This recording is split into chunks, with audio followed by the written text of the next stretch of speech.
কোনোদিন চোখেই দেখিনি। পত্রপত্রিকায় ককটেলের ছবি দেখছি, কিন্তু ককটেল চোখে দেখি নেই কোনোদিন। আর মামুনুল হকের মামলা কি জানেন? মানি ব্যাগ চুরি। উনি মানি ব্যাগ চুরি করছে। আমার মামলা হলো আমি ককটেল মারছি।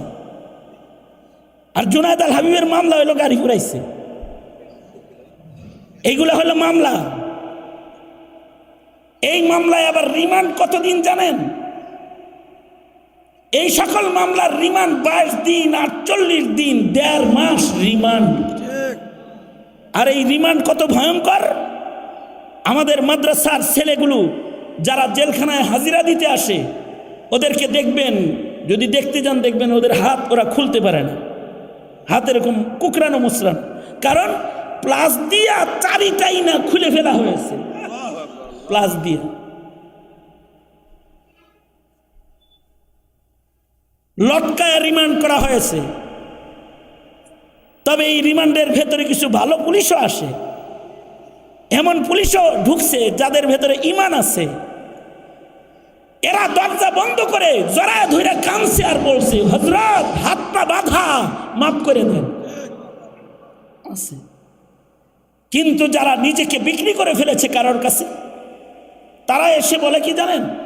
তারা বলে কি, কাদিয়ানীদের সাথে একটু মিলমিশ করে চলা যায় না? আরে কাদিয়ানির সাথে কি মিলমিশ করে চলবো?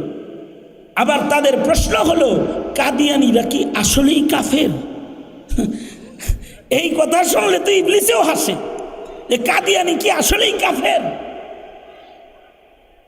বিসিএস ক্যাডার হয়ে কেউ যদি না বুঝে কাদিয়ানী কাফের, তাহলে তোমরা বলো যারা 16 বছর যাবৎ মক্তবের শিক্ষা থেকে বঞ্চিত, কিন্ডার গার্ডেন চালু করে মসজিদের ইমাম মুয়াজ্জিনদেরকে বিকল করে ঘরে বসায় দেওয়া হয়েছে, ছাত্রদেরকে কালিমাটা পর্যন্ত শেখার সুযোগ যখন সন্তানরা পায় না, এই সন্তানরা শাহরিয়ার চিনবে কেমনে?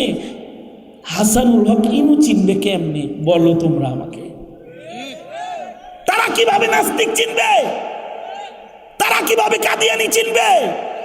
তারা যদি এই ফিতনা না চিনে, তো ওরা তো এক সময় কাদিয়ানীর দোসর হয়ে যাবে, নাস্তিকের দোসর হয়ে যাবে।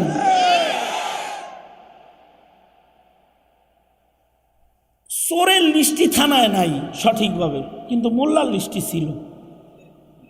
মোল্লার লিস্টি ছিল না? মৌলবীদেরকে বিভিন্ন থানায় আনতে পারতো না, আমাদেরকে আনতে পারতো না। একটা লিস্টি নওগাঁয় কমপক্ষে 25টা মাহফিলে আমাকে যেতে দেয় নাই। মহাদেবপুর, নওগাঁ যেতে দেয় নাই আমাকে। আমার নাম প্রচার করা হয়েছে, কিন্তু আমাকে মাহফিলে ঢুকতে দেয় নাই।